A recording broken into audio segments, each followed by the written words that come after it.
ਸਤਨਾਮ ਸ੍ਰੀ ਵਾਹਿਗੁਰੂ ਸਾਹਿਬ ਜੀ। ਵਾਰ ਸਤਵੀਂ। ਇੱਕ ਓੰਕਾਰ ਸਤਿਗੁਰ ਪ੍ਰਸਾਦ। ਪੌੜੀ ਪਹਿਲੀ। ਸਤਿਗੁਰ ਸੱਚਾ ਪਾਤਸ਼ਾਹ ਸਾਧ ਸੰਗਤ ਸੱਚਖੰਡ ਵਸਾਇਆ। ਗੁਰ ਸਿੱਖ ਲੈ ਗੁਰ ਸਿੱਖ ਹੋਏ, ਆਪ ਗਵਾਏ ਨਾ ਆਪ ਗਨਾਇਆ।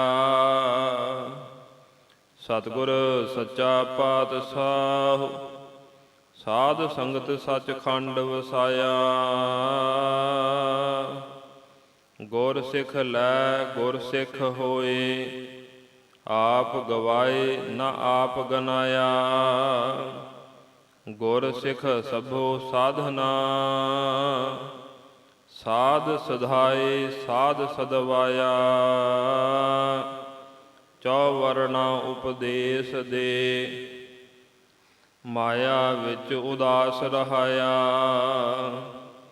ਸਚੋ ਓਰੈ ਸਭ ਕੇਹੋ, ਸਚ ਨਾਉ ਗੁਰ ਮੰਤਰ ਦਿਰੜਾਇਆ।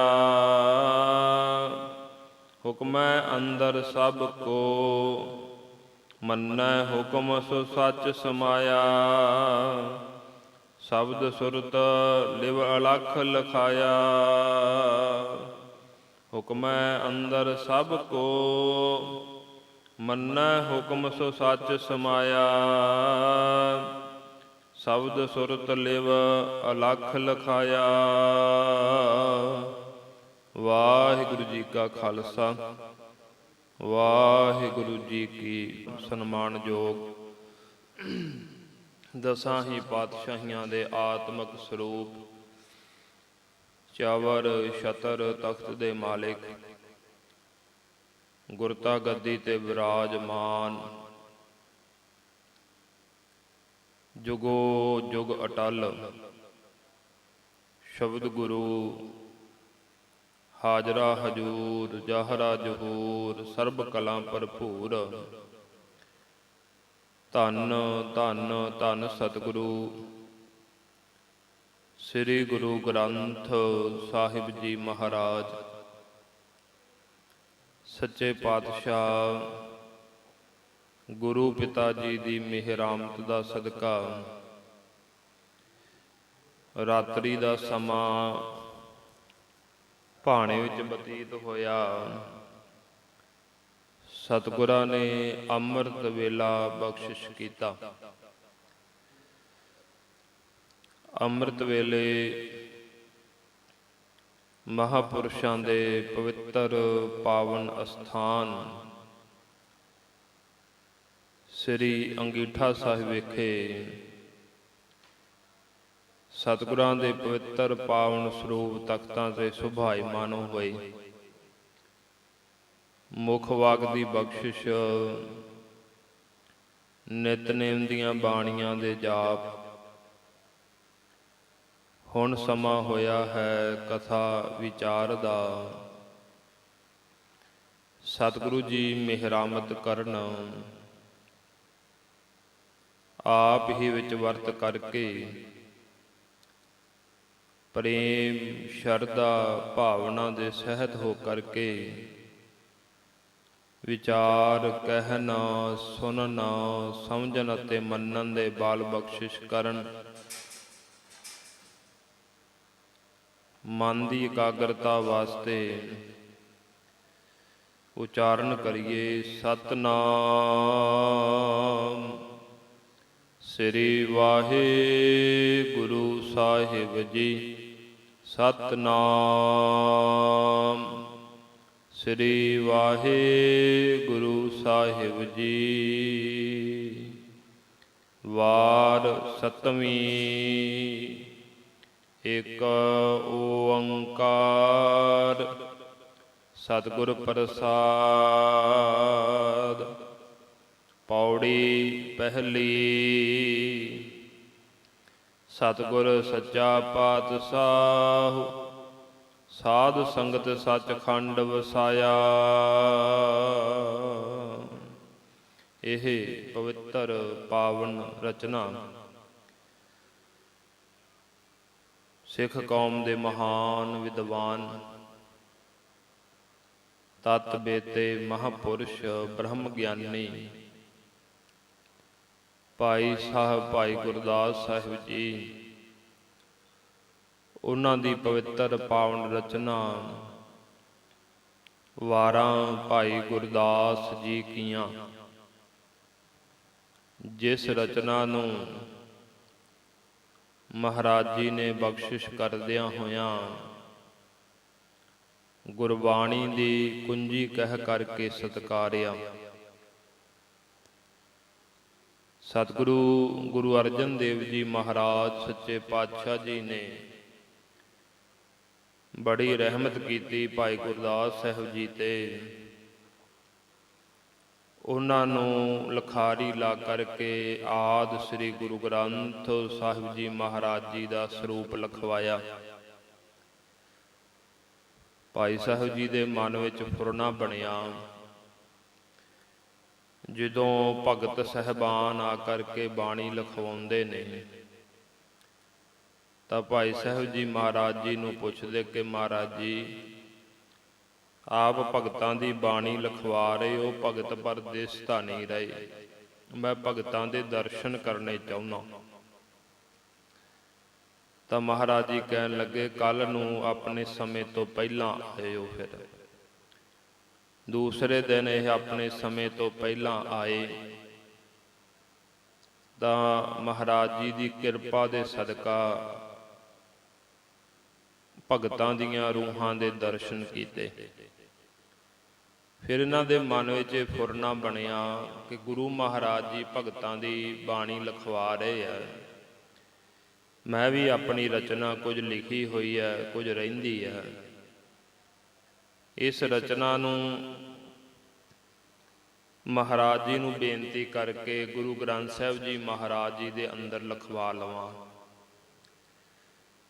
ਇਹ ਫੁਰਨਾ ਮਨ ਵਿੱਚ ਬਣਾ ਲਿਆ। ਰਾਤ ਨੂੰ ਜਾ ਕੇ ਸੁੱਤੇ ਨੇ ਤੇ ਰਾਤ ਨੂੰ ਕੀ ਵੇਖਦੇ ਆ ਕਿ ਜਦੋਂ ਤੱਕ ਗੁਰੂ ਦੀ ਬਾਣੀ ਦੇ ਸ਼ਬਦ ਨਾਲ ਜੁੜਦੇ ਤੇ ਤਰਨ ਲੱਗ ਪੈਂਦੇ ਆ। ਜਦੋਂ ਆਪਣੀ ਬਾਣੀ ਪੜ੍ਹਦੇ ਆ ਤਾਂ ਉਦੋਂ ਇਹ ਡੁੱਬਣ ਲੱਗ ਪੈਂਦੇ ਆ। ਮਨ ਵਿੱਚ ਫੁਰਨਾ ਜਿਹੜਾ ਬਣਿਆ ਸੀ ਉਹ ਫੁਰਨਾ ਦੂਰ ਕਰਕੇ ਕਿ ਨਹੀਂ, ਮੈਂ ਸਤਿਗੁਰਾਂ ਦੀ ਬਰਾਬਰੀ ਨਹੀਂ ਕਰ ਸਕਦਾ। ਸਤਿਗੁਰੂ ਜੀ ਕਿਰਪਾ ਕਰਨ, ਦਇਆ ਕਰਨ, ਆਪ ਇਹ ਬਾਣੀ ਨੂੰ ਲਿਖਵਾ ਲੈਣ ਦਇਆ ਕਰਕੇ, ਪਰ ਮੈਂ ਬਰਾਬਰੀ ਨਹੀਂ ਕਰ ਸਕਦਾ। ਦੂਸਰੇ ਦਿਨ ਜਦੋਂ ਮਹਾਰਾਜ ਜੀ ਦੇ ਪਾਸ ਗਏ ਤਾਂ ਮਹਾਰਾਜ ਜੀ ਕਹਿਣ ਲੱਗੇ, ਲਿਆਓ ਭਾਈ ਗੁਰਦਾਸ ਜੀ ਆਪਣੀ ਰਚਨਾ, ਉਹਨੂੰ ਵੀ ਇਹਦੇ ਵਿੱਚ ਆਪਾਂ ਦਰਜ ਕਰ ਦਈਏ, ਲਿਖਵਾ ਦਈਏ। ਤਾਂ ਭਾਈ ਸਾਹਿਬ ਜੀ ਹੱਥ ਜੋੜ ਕੇ ਕਹਿਣ ਲੱਗੇ, ਨਹੀਂ ਮਹਾਰਾਜ, ਮੈਂ ਸਤਿਗੁਰਾਂ ਦੀ ਬਾਣੀ ਦੀ ਬਰਾਬਰੀ ਨਹੀਂ ਕਰ ਸਕਦਾ। ਤਾਂ ਮਹਾਰਾਜ ਜੀ ਬੜੇ ਖੁਸ਼ ਹੋਏ ਤੇ ਸਤਿਗੁਰਾਂ ਨੇ ਕਿਹਾ ਕਿ ਭਾਈ ਸਾਹਿਬ ਜੀ, ਤੁਹਾਡੀ ਜਿਹੜੀ ਇਹ ਬਾਣੀ ਹੈ ਨਾ, ਇਹ ਰਚਨਾ ਹੈ, ਇਹ ਸਤਿਗੁਰਾਂ ਦੀ ਬਾਣੀ ਦੀ ਕੁੰਜੀ ਹੈ। ਗੁਰੂ ਗ੍ਰੰਥ ਸਾਹਿਬ ਜੀ ਮਹਾਰਾਜ ਜੀ ਦੇ ਅਰਥਾਂ ਨੂੰ ਖੋਲ੍ਹਣ ਵਾਸਤੇ ਇਹ ਬਹੁਤ ਸਹਾਇਤਾ ਕਰਿਆ ਕਰੇਗੀ। ਜਿਸ ਤਰ੍ਹਾਂ ਇੱਕ ਤਾਲਾ, ਇੱਕ ਜਿੰਦਰਾ ਕੁੰਜੀ ਤੋਂ ਬਿਨਾਂ ਖੁੱਲ੍ਹਦਾ ਨਹੀਂ, ਉਸੇ ਤਰ੍ਹਾਂ ਹੀ ਜਿਹੜੇ ਗੁੱਝੇ ਭੇਦ ਨੇ ਗੁਰਬਾਣੀ ਦੇ, ਉਹਨਾਂ ਨੂੰ ਖੋਲ੍ਹਣ ਵਾਸਤੇ ਤੁਹਾਡੀ ਜਿਹੜੀ ਰਚਨਾ ਹੈ ਇਹ ਕੁੰਜੀ ਹੈ। ਤੇ ਨਾਲ ਹੀ ਮਹਾਰਾਜ ਜੀ ਨੇ ਇਹ ਵੀ ਬਚਨ ਕੀਤੇ ਕਿ ਇਹਦੇ ਵਿੱਚੋਂ ਬਹੁਤ ਸਾਰੇ ਗੁਰਸਿੱਖਾਂ ਨੂੰ ਸਿੱਖਣ ਵਾਸਤੇ, ਜੀਵਨ ਵਿੱਚ ਧਾਰਨ ਵਾਸਤੇ ਗੁਣ ਜਿਹੜੇ ਪ੍ਰਾਪਤ ਹੋਣਗੇ, ਤਾਂ ਹੀ ਇਹਨਾਂ ਨੂੰ ਗੁਰਸਿੱਖਾਂ ਦਾ ਰਹਿਤਨਾਮਾ ਵੀ ਕਿਹਾ ਜਾਂਦਾ ਤੇ ਗਿਆਨ ਰਤਨਾਵਲੀ ਵੀ ਕਹਿੰਦੇ ਇਹਨੂੰ। ਸੋ ਇਸ ਤਰ੍ਹਾਂ ਭਾਈ ਸਾਹਿਬ ਜੀ ਦੀ ਇਸ ਪਵਿੱਤਰ ਪਾਵਨ ਰਚਨਾ ਦੇ ਉੱਤੇ ਮਹਾਰਾਜ ਜੀ ਨੇ ਬਖਸ਼ਿਸ਼ ਕੀਤੀ। ਸਤਿਗੁਰਾਂ ਨੇ ਸਾਡੇ ਤੇ ਦਇਆ ਕਰਕੇ ਮਹਾਂਪੁਰਸ਼ਾਂ ਦੇ ਪਵਿੱਤਰ ਪਾਵਨ ਸਥਾਨ ਸ੍ਰੀ ਅੰਗੀਠਾ ਸਾਹਿਬ ਵਿਖੇ ਇਸ ਪਵਿੱਤਰ ਪਾਵਨ ਰਚਨਾ ਦੀ ਵਿਚਾਰ ਪ੍ਰਾਰੰਭ ਹੈ। ਪਿਛਲੇ ਸਮੇਂ ਦੇ ਵਿੱਚ ਆਪਾਂ 6 ਵਾਰਾਂ ਦੀ ਕਥਾ ਵਿਚਾਰ ਸਰਵਣ ਕਰ ਚੁੱਕੇ ਹਾਂ। 6 ਵਾਰਾਂ ਦੀ ਸੰਪੂਰਨਤਾ ਹੀ ਹੋਈ।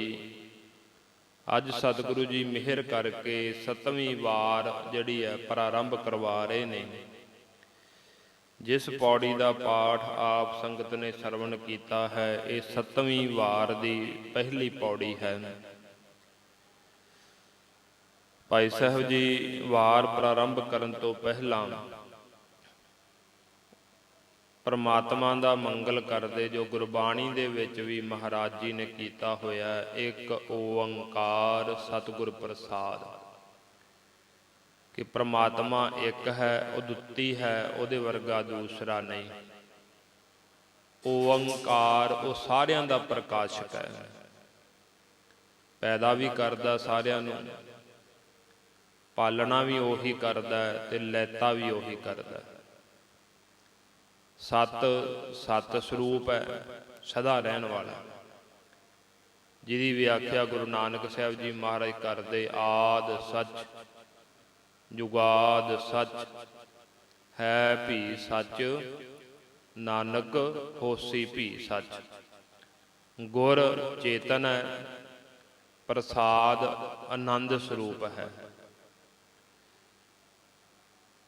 ਦੂਸਰਾ ਅਰਥ ਵਿਦਵਾਨ ਇਹਦਾ ਇਹ ਵੀ ਕਰਦੇ ਆ ਕਿ ਜੋ ਇੱਕ ਓੰਕਾਰ ਹੈ, ਉਹਦੀ ਪ੍ਰਾਪਤੀ ਸਤਿਗੁਰ ਪ੍ਰਸਾਦ,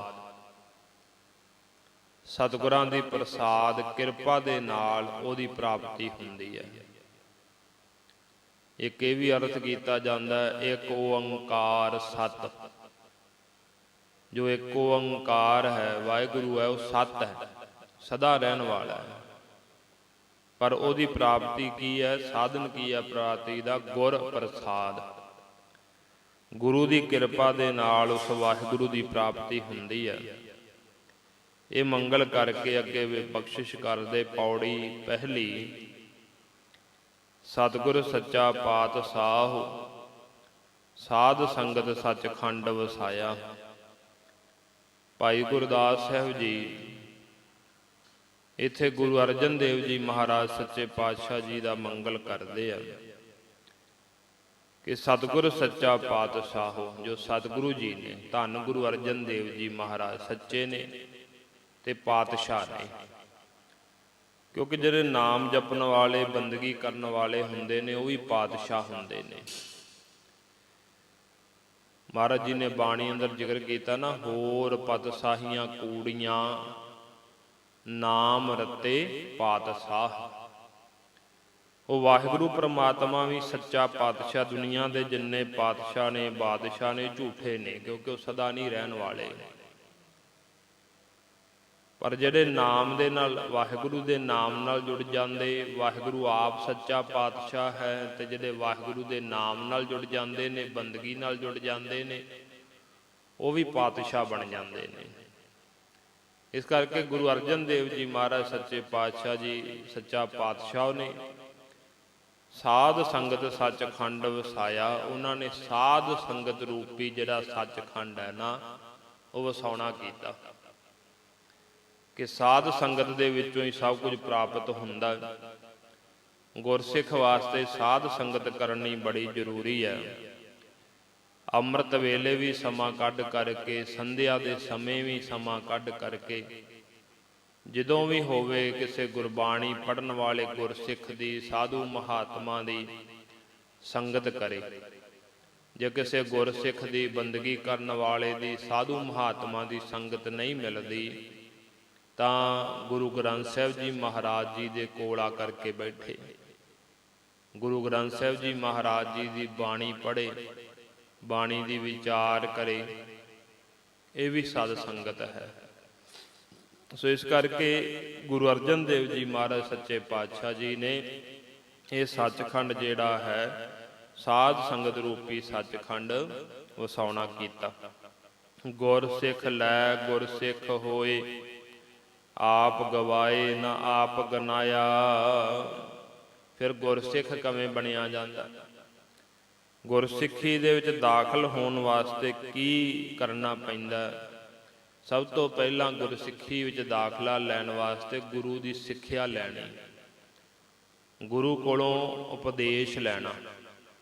ਕਹਿੰਦੇ ਉਸ ਉਪਦੇਸ਼ ਨੂੰ ਲੈ ਕੇ ਗੁਰਸਿੱਖ ਲੈ ਗੁਰਸਿੱਖ ਹੋਏ। ਗੁਰੂ ਮਹਾਰਾਜ ਜੀ ਦੇ ਚਰਨਾਂ ਵਿੱਚੋਂ ਉਪਦੇਸ਼ ਲੈ ਕਰਕੇ ਗੁਰਸਿੱਖ ਬਣਦਾ।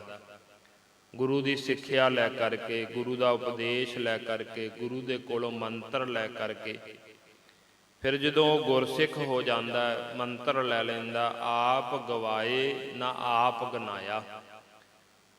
ਆਪਾ ਗਵਾ ਕਰਕੇ ਗੁਰਸਿੱਖ ਬਣਿਆ ਜਾਂਦਾ। ਆਪਾ ਗਵਾਉਣਾ ਕੀ ਹੁੰਦਾ ਸਾਧ ਸੰਗਤ ਜੀ? ਕਿ ਆਪਣਾ ਹੰਕਾਰ ਛੱਡ ਦੇਣਾ।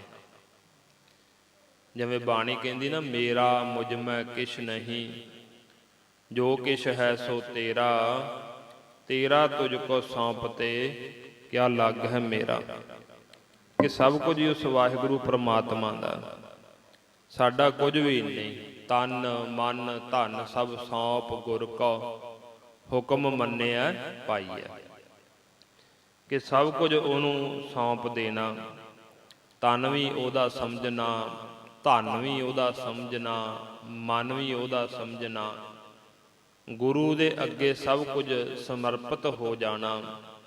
ਭਾਵ ਕਿ ਕਿਸ ਸਰੀਰ ਦਾ ਵੀ ਕੋਈ ਹੰਕਾਰ ਨਹੀਂ, ਧਨ ਪਦਾਰਥਾਂ ਦਾ ਵੀ ਕੋਈ ਹੰਕਾਰ ਨਹੀਂ, ਗੁਣਾਂ ਦਾ ਵੀ ਕੋਈ ਹੰਕਾਰ ਨਹੀਂ, ਕਿਸੇ ਚੀਜ਼ ਦੀ ਵੀ ਸਾਡੇ ਅੰਦਰ ਜਿਹੜੀ ਹੈ ਲੇਸ਼ ਮਾਤਰ ਵੀ ਮਮਤਾ ਜਾਂ ਮੈਂ ਜਾਂ ਹਉਮੈ ਨਹੀਂ ਹੋਣੀ ਚਾਹੀਦੀ।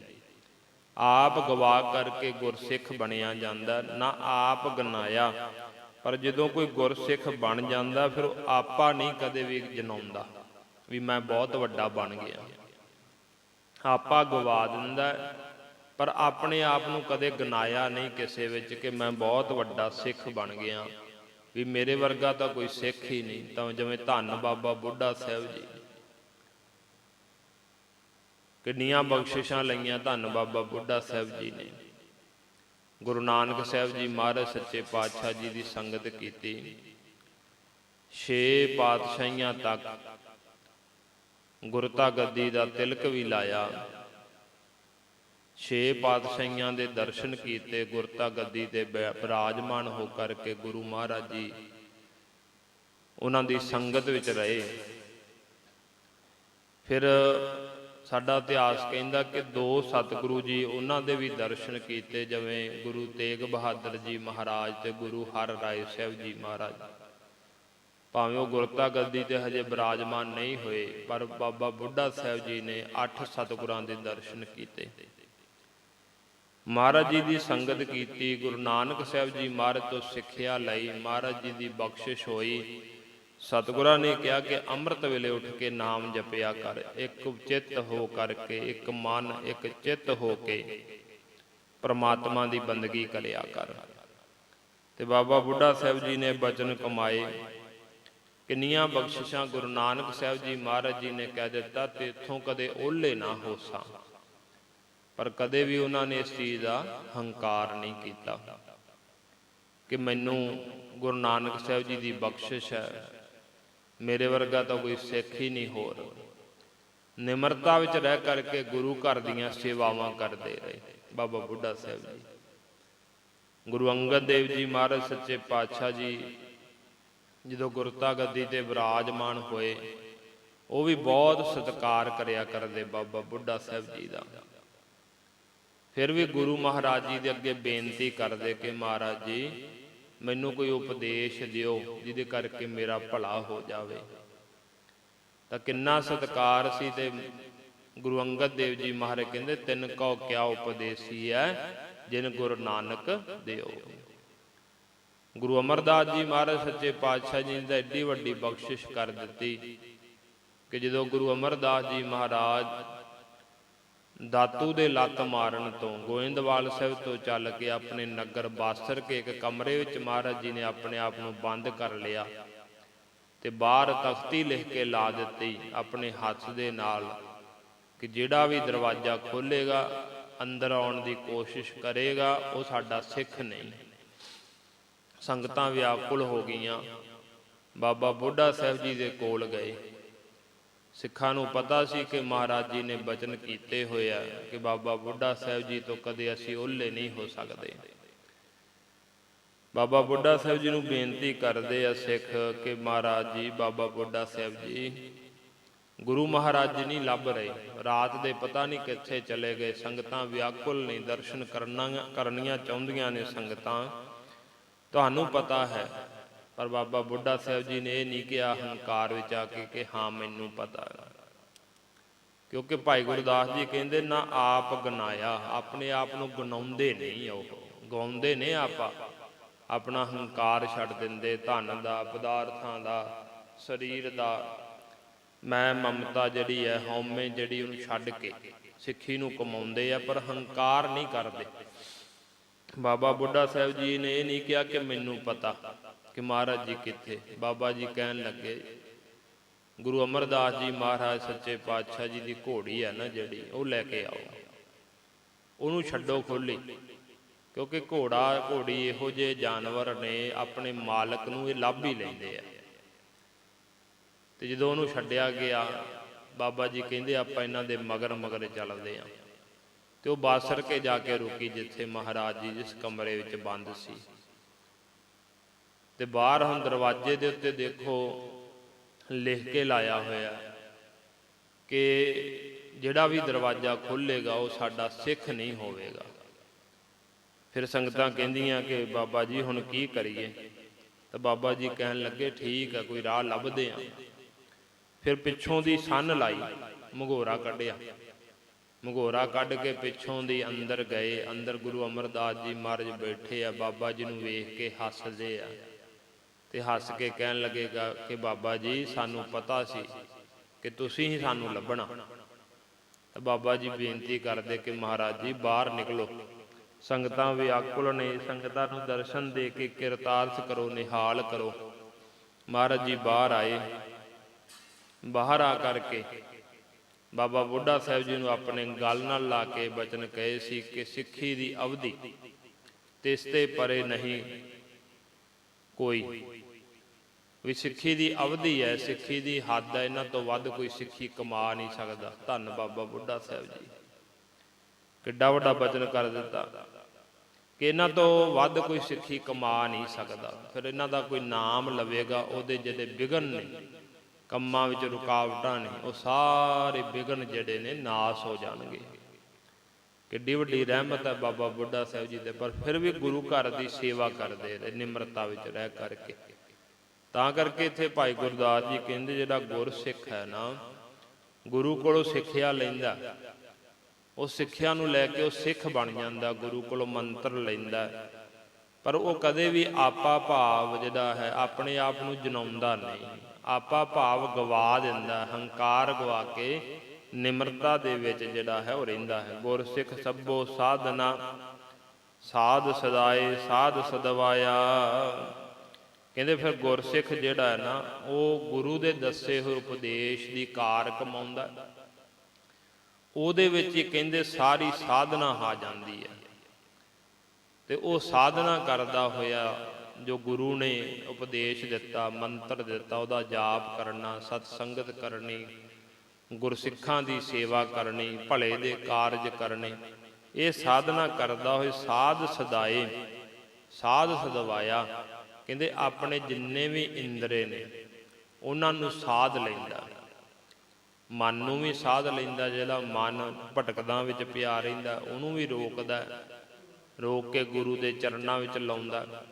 ਆਪਣੇ ਇੰਦਰੀਆਂ ਨੂੰ, ਪੰਜ ਗਿਆਨ ਇੰਦਰੇ, ਪੰਜ ਕਰਮ ਇੰਦਰੇ, ਉਹਨਾਂ ਨੂੰ ਵੀ ਸਾਧ ਕਰਕੇ ਗੁਰੂ ਮਹਾਰਾਜ ਜੀ ਦੇ ਚਰਨਾਂ ਵਿੱਚ ਜੋੜ ਕਰਕੇ ਉਹਨਾਂ ਨੂੰ ਵੀ ਜਿੱਤ ਲੈਂਦਾ, ਸਾਧ ਸਦਵਾਇਆ। ਫਿਰ ਇਹੀ ਗੁਰਸਿੱਖ ਜਿਹੜਾ ਹੈ ਸਾਧੂ ਸਦਵਾਉਂਦਾ, ਕਿਉਂਕਿ ਜਿਹਨੇ ਆਪਣੇ ਆਪ ਨੂੰ ਸਾਧ ਲਿਆ, ਜਿਹਨੇ ਭਾਈ ਗੁਰਦਾਸ ਜੀ ਅੱਗੇ ਜ਼ਿਕਰ ਆਵੇਗਾ ਜਾ ਕੇ, ਕਹਿੰਦੇ 9 ਦਰਵਾਜ਼ੇ ਸਾਧ ਸਾਧ ਸਦਵਾਇਆ, ਵੀ ਜਿਹਨੇ ਆਪਣੇ 9 ਦਵਾਰੇ ਸਾਧ ਲਏ। ਅੱਖਾਂ ਦੇ ਨਾਲ ਕਦੇ ਵੀ ਕੋਈ ਬੁਰਾ ਕਰਮ ਨਹੀਂ ਕਰਦਾ, ਦੇਖਦਾ ਨਹੀਂ, ਨਾ ਬੁਰਾ ਦੇਖਦਾ ਤੇ ਅੱਖਾਂ ਦੇ ਨਾਲ ਹਮੇਸ਼ਾ ਹੀ ਸਾਰਿਆਂ ਦੇ ਵਿੱਚ ਪਰਮੇਸ਼ਰ ਦੀ ਜੋਤ ਵੇਖਣੀ। ਕੰਨਾਂ ਦੇ ਨਾਲ ਕਦੇ ਵੀ ਕਿਸੇ ਦੀ ਨਿੰਦਿਆ ਚੁਗਲੀ ਨਹੀਂ ਸੁਣਦਾ, ਤੇ ਹਮੇਸ਼ਾ ਕੰਨਾਂ ਦੇ ਨਾਲ ਪਰਮੇਸ਼ਰ ਦੇ ਗੀਤ, ਭਗਤਾਂ ਪਿਆਰਿਆਂ ਦੇ, ਗੁਰਸਿੱਖਾਂ ਦੇ ਬਚਨ ਸੁਣਦਾ। ਜ਼ੁਬਾਨ ਦੇ ਨਾਲ ਕਦੇ ਕਿਸੇ ਦੀ ਨਿੰਦਿਆ ਚੁਗਲੀ ਨਹੀਂ ਕਰਦਾ, ਕਦੇ ਕਿਸੇ ਨੂੰ ਮਾੜਾ ਨਹੀਂ ਬੋਲਦਾ। ਜ਼ੁਬਾਨ ਦੇ ਨਾਲ ਹਮੇਸ਼ਾ ਹੀ ਪਰਮੇਸ਼ਰ ਦੇ ਗੁਣ ਗਾਉਂਦਾ। ਜਾਂ ਇੱਕ ਦੂਜੇ ਕੋਲ ਬੈਠ ਕੇ ਪਰਮੇਸ਼ਰ ਦੀਆਂ ਕਥਾ ਕਹਾਣੀਆਂ, ਗੁਰਸਿੱਖਾਂ ਦੀਆਂ ਕਥਾ ਕਹਾਣੀਆਂ ਕਹਿੰਦਾ ਹੈ। ਜ਼ੁਬਾਨ ਤੋਂ ਹਮੇਸ਼ਾ ਮਿੱਠਾ ਬੋਲਦਾ, ਮਿੱਠੇ ਬਚਨ ਬੋਲਦਾ, ਜੀ ਆਇਆਂ ਕਹਿੰਦਾ ਸਾਰਿਆਂ ਨੂੰ। ਇਸ ਤਰ੍ਹਾਂ ਕਹਿੰਦੇ ਜਿਹਨੇ ਆਪਣੇ ਦੁਆਰੇ ਸਾਧ ਲਏ, ਕਰਮ ਇੰਦਰੇ ਵੀ ਸਾਧ ਲਏ, ਗਿਆਨ ਇੰਦਰੇ ਵੀ ਸਾਧ ਲਏ। ਹੱਥਾਂ ਦੇ ਨਾਲ ਪਰਉਪਕਾਰ ਹੀ ਕਰਦਾ, ਸੇਵਾ ਕਰਦਾ। ਜਿਵੇਂ ਭਾਈ ਗੁਰਦਾਸ ਸਾਹਿਬ ਜੀ ਕਹਿੰਦੇ ਨਾ, ਵਿਣ ਸੇਵਾ ਧ੍ਰਿਗ ਹੱਥ ਪੈਰ ਹੋਰ ਨਿਹਫਲ ਕਰਨੀ।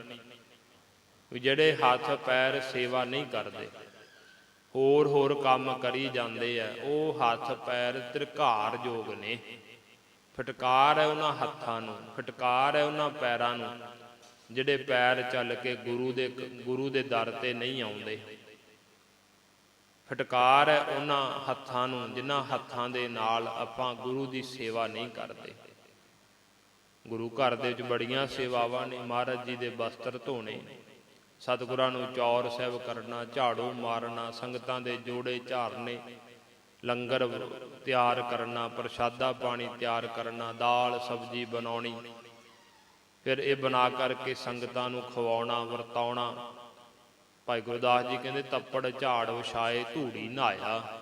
ਜਿਹੜੇ ਸੰਗਤਾਂ ਦੇ ਬੈਠਣ ਵਾਸਤੇ ਤੱਪੜ ਵਿਛਾਉਣੇ ਨਾ, ਉਹਨਾਂ ਨੂੰ ਝਾੜ ਕੇ ਇਕੱਠੇ ਕਰਕੇ ਫਿਰ ਰੱਖਣਾ, ਤੇ ਉਹ ਉਹਨਾਂ ਦੇ ਵਿੱਚ ਜਿਹੜੀ ਧੂੜੀ ਹੁੰਦੀ ਹੈ ਸੰਗਤ ਦੇ ਚਰਨਾਂ ਦੀ, ਕਹਿੰਦੇ ਉਹਦੇ ਨਾਲ ਇਸ਼ਨਾਨ ਕਰਨਾ, ਭਾਵ ਕਿ ਸੇਵਾ ਕਰਕੇ ਨਿਮਰਤਾ ਆਉਂਦੀ ਸਿੱਖ ਦੇ ਅੰਦਰ। ਇਸ ਤਰ੍ਹਾਂ ਸਿੱਖ ਹੈ ਜਿਹੜਾ ਉਹ ਆਪਣਾ ਆਪ ਨੂੰ ਸਾਧਦਾ ਹੈ ਹਰੇਕ ਕਰਮ ਦੇ ਵਿੱਚ, ਨਿੱਕੀ ਨਿੱਕੀ ਗੱਲ ਦੇ ਵਿੱਚ। ਸੰਤ ਬਾਬਾ ਸੰਤੋਖ ਸਿੰਘ ਜੀ ਜੋਤੀ ਸਰੂਪ ਵਾਲੇ ਮਹਾਂਪੁਰਸ਼ ਹੋਏ, ਉਹਨਾਂ ਦਾ ਬਚਨ ਦਾਸ ਨੂੰ ਯਾਦ ਹੈ ਇੱਕ। ਉਹ ਇਹ ਬਚਨ ਕਿਹਾ ਕਰਦੇ ਸੀ, ਹੁਣ ਤਾਂ ਚਲੋ ਸੰਸਾਰ ਵਿੱਚ ਨਹੀਂ ਉਹ, ਤੇ ਦਾਸ ਨੂੰ ਕੁਝ ਸਮਾਂ ਉਹਨਾਂ ਦੀ ਸੰਗਤ ਕਰਨ ਦਾ ਸੁਭਾਗ ਮਿਲਿਆ। ਤੇ ਦੇਖੋ ਕਿਹਾ ਕਰਦੇ ਸੀ ਇੱਕ ਬਚਨ, ਵੀ ਅਸੀਂ ਜੇ ਗੁਰੂ ਘਰ ਦੇ ਵਿੱਚ ਰਹਿੰਦੇ ਆ ਨਾ, ਤੇ ਜੇ ਗੁਰੂ ਘਰ ਦੇ ਵਿੱਚ ਕੋਈ ਚੀਜ਼ ਖਰਾਬ ਹੁੰਦੀ ਪਈ ਸਾਡੀ ਨਿਗਾਹ ਦੇ ਵਿੱਚ, ਵੀ ਰਸਤੇ ਵਿੱਚ ਆਪਾਂ ਤੁਰੇ ਜਾਂਦੇ, ਇੱਥੇ ਕੋਈ ਕਹਿੰਦੇ ਝਾੜੂ ਦੇ ਵਿੱਚੋਂ ਇੱਕ ਤੀਲਾ ਵੀ ਡਿੱਗਿਆ ਪਿਆ ਨਾ, ਜੇ ਉਹ ਤੀਲਾ ਚੱਕ ਕੇ ਵੀ ਤੁਸੀਂ ਝਾੜੂ ਵਿੱਚ ਪਾ ਦਿੱਤਾ ਤੇ ਇਹ ਵੀ ਬਹੁਤ ਵੱਡੀ ਸੇਵਾ। ਕੋਈ ਬਾਟਾ ਪਿਆ ਕਿਤੇ, ਉਹ ਚੱਕ ਕੇ ਮਾਂਜ ਦੇਣਾ। ਕੋਈ ਬਰਤਨ ਕਿਤੇ ਪਿਆ ਹੋਇਆ, ਇਹ ਨਹੀਂ ਕਿ ਜਿਹੜੇ ਉੱਥੇ ਹੀ ਸੇਵਾਦਾਰ ਰਹਿੰਦੇ ਉਹਨਾਂ ਦਾ ਕਰਮ, ਸਾਰਿਆਂ ਨੇ ਆਪਣਾ ਆਪਣਾ ਕਰਮ ਸਮਝਣਾ। ਵੀ ਜੇ ਸਾਡੇ ਕੋਲ ਬਹੁਤਾ ਸਮਾਂ ਨਹੀਂ, ਜੇ ਗੁਰੂ ਘਰ ਦੀ ਕੋਈ ਚੀਜ਼ ਖਰਾਬ ਹੁੰਦੀ ਪਈ ਹੈ ਨਾ, ਪਤਾ ਵੀ ਆਹ ਚੀਜ਼ ਇੱਥੇ ਨਹੀਂ ਚਾਹੀਦੀ, ਇਹਦੀ ਸਹੀ ਜਗ੍ਹਾ ਕਿੱਥੇ ਆ ਸਾਨੂੰ ਪਤਾ, ਤਾਂ ਉਹ ਅਸੀਂ ਜੇ ਚੱਕ ਕੇ ਉੱਥੇ ਸਹੀ ਜਗ੍ਹਾ ਤੇ ਰੱਖ ਦੇਵਾਂਗੇ ਨਾ, ਇਹ ਵੀ ਬਹੁਤ ਵੱਡੀ ਸੇਵਾ ਹੈ। ਕਿਉਂਕਿ ਸੰਗਤ ਵਿੱਚੋਂ ਸਾਨੂੰ ਸਭ ਕੁਝ ਸਿੱਖਣ ਵਾਸਤੇ ਮਿਲਦਾ। ਤੇ ਉਹ ਮਹਾਂਪੁਰਸ਼ ਕਹਿੰਦੇ ਸੀ ਕਿ ਵੇਖੋ, ਭਾਵੇਂ ਇੱਕ ਡੱਕਾ ਵੀ ਪਿਆ ਨਾ ਕਿਤੇ, ਜਾਂ ਗੁਰੂ ਘਰ ਦੇ ਵਿੱਚ ਕਿਤੇ ਕੋਈ ਕਾਗਜ਼ ਖਿਲਰਿਆ ਪਿਆ, ਤੇ ਉਹ ਝਾੜੂ ਮਾਰ ਦੇਣਾ। ਜੇ ਬਹੁਤਾ ਸਮਾਂ ਨਹੀਂ, ਇਕੱਲੇ ਕਾਗਜ਼ ਹੀ ਇਕੱਠੇ ਕਰ ਲੈਣੇ। ਕੋਈ ਕਾਗਜ਼ ਕਿਤੇ ਪਿਆ ਹੋਇਆ, ਉਹ ਚੱਕ ਕੇ ਉਹਨੂੰ ਕੂੜੇ ਦੇ ਵਿੱਚ ਜਿੱਥੇ ਢੇਰ ਲੱਗਾ ਉੱਥੇ ਰੱਖ ਦੇਣਾ। ਕਹਿੰਦੇ ਇਹ ਵੀ ਬਹੁਤ ਵੱਡੀ ਸੇਵਾ ਹੈ।